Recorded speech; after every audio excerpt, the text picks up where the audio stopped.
జగిత్యాల జిల్లాకు చెందిన ప్రముఖ సూక్ష్మ కళాకారుడు, గౌరవ డాక్టరేట్ గ్రహీత, గిన్నిస్ వరల్డ్ రికార్డ్ గ్రహీత, తనకంటూ ప్రత్యేకమైన గుర్తింపు పొందిన కళాకారుడు డాక్టర్ గుర్రం దయాకర్. ప్రతి ఒక్కరూ యోగా చేయాలి, ఆరోగ్యంగా ఉండాలని, యోగా గురించి అవగాహన కల్పించడానికి ప్రతి సంవత్సరం ఇంటర్నేషనల్ యోగా డే సందర్భంగా ప్రత్యేకమైన విగ్రహాన్ని తయారు చేస్తుంటాడు. ఈసారి గుండు పిన్నుపై ఒంటి కాలుతో నిల్చొని నటరాజు మరియు బ్యాలెన్సింగ్ యోగా ఆసనం చేస్తున్న మహిళా విగ్రహాన్ని తయారు చేస్తాడు. ఈ విగ్రహం తయారీకి గుండు పిన్ను, మైనము, పెన్సిల్ కలర్స్ విగ్రహ తయారీకి 10 గంటల సమయం పట్టిందని ఆయన పేర్కొన్నారు. ఈ సందర్భంగా ప్రతి ఒక్కరికి ఇంటర్నేషనల్ యోగా డే శుభాకాంక్షలు తెలియజేశారు.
నమస్కారం అండి. నా పేరు డాక్టర్ గుర్రం దయాకర్. నేను జగిత్యాల వాసిని. నేను గత కొన్ని సంవత్సరాల నుంచి మైక్రో ఆర్టిస్ట్ వర్క్ చేస్తున్నాను. అలాగే ప్రతి సంవత్సరం మన ఇంటర్నేషనల్ యోగా డే సందర్భంగా నేను ఒక ప్రత్యేకమైన విగ్రహాన్ని తయారు చేస్తాను.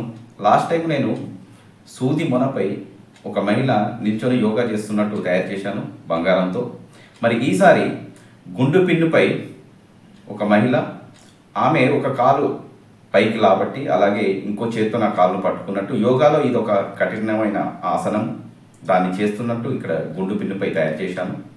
మరి దీన్ని తయారు చేయటకు నాకు దాదాపు 10 గంటల సమయం పట్టింది.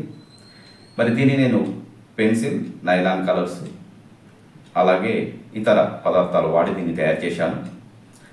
మరి ప్రతి ఒక్కరికి యోగా అనేది కంపల్సరీ చేయాల్సిన పని. యోగా వల్ల మన ఆరోగ్యం చాలా మెరుగుపడుతుంది. అలాగే ఎలాంటి సమస్యలను అధిగమించడానికి యోగా అనేది ఒక చక్కటి మార్గం మనకు. కాబట్టి ప్రతి ఒక్కరూ యోగా చేయండి, ఆరోగ్యంగా ఉండండి. ఈ సందర్భంగా ప్రతి ఒక్కరికి ఇంటర్నేషనల్ యోగా డే శుభాకాంక్షలు.